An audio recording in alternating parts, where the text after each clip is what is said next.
What's up, fitness friends? It's Coach Andres from the Strength Cave. It's the new year, and that means people are focused on two things: building muscle and losing fat. Most people I know really want to do both of those things at the same time.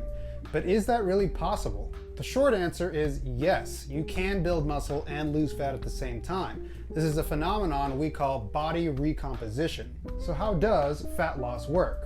We're constantly breaking down fat and triglycerides into fatty acids that we then release into the bloodstream. These fatty acids are then taken to the mitochondria, where we can use them for energy to fuel our body processes. Simply put, if we're in a caloric deficit, then we end up storing fewer fatty acids than we burn each day, and that leads to a decrease in body fat. So how exactly does muscle gain work? Well, to make it simple, we can think of it as a 3-ingredient recipe. Ingredient number 1 is a proper stimulus, i.e. resistance training. Ingredient number 2 would be sufficient building blocks. And ingredient number 3 would be having sufficient energy to carry out the process of actually building muscle. So if we're working out hard enough and frequently enough, then we have ingredient number 1 covered. And if we have a sufficient intake of protein, then we have ingredient number 2 taken care of as well.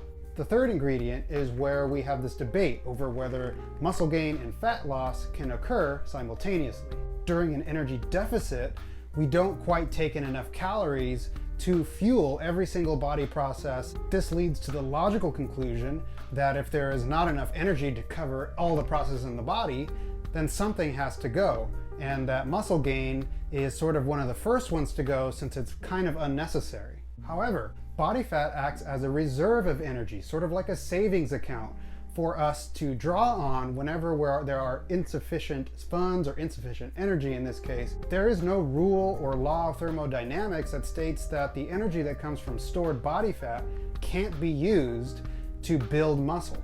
From that standpoint alone, then it is possible for us to be losing fat and gaining muscle at the same time, and that extra energy that is needed to cover the muscle gain just comes from stored body fat.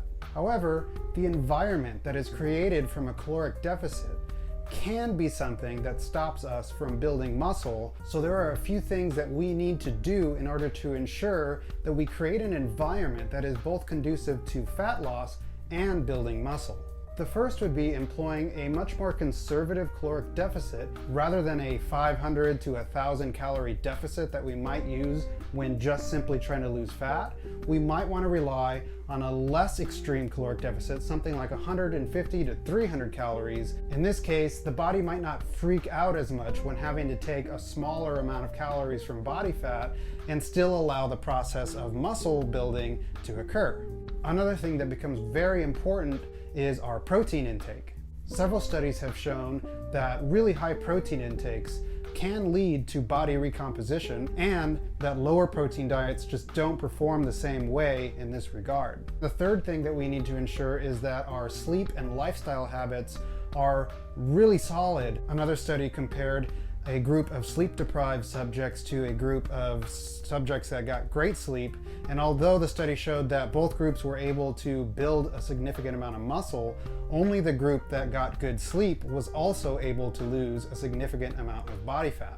And if you're constantly stressed out and have poor lifestyle habits, it's going to be way harder for you to stick to a consistent diet and also to stick to a consistent training program, which is just not going to help you get the job done. Certain supplements may also be a lot more beneficial during this time of trying to build muscle and lose fat.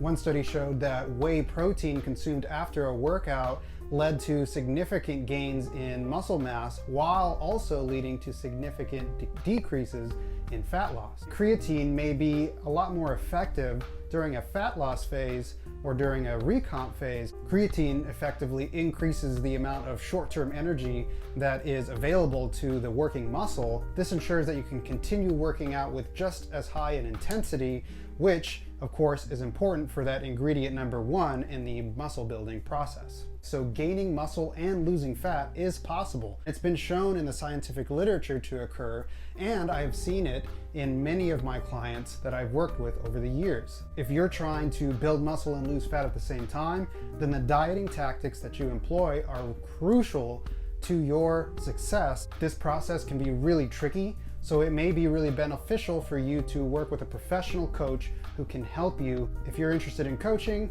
click the link in the description, which will take you to my website where you can apply to work one-on-one with me as your coach. All right, you guys, that's all I have for you today. Hope you enjoyed this video. If you did, please subscribe to this channel and follow me on Instagram so you can get more of this awesome educational content. I hope you guys are having a great day, and I'll see you guys next time.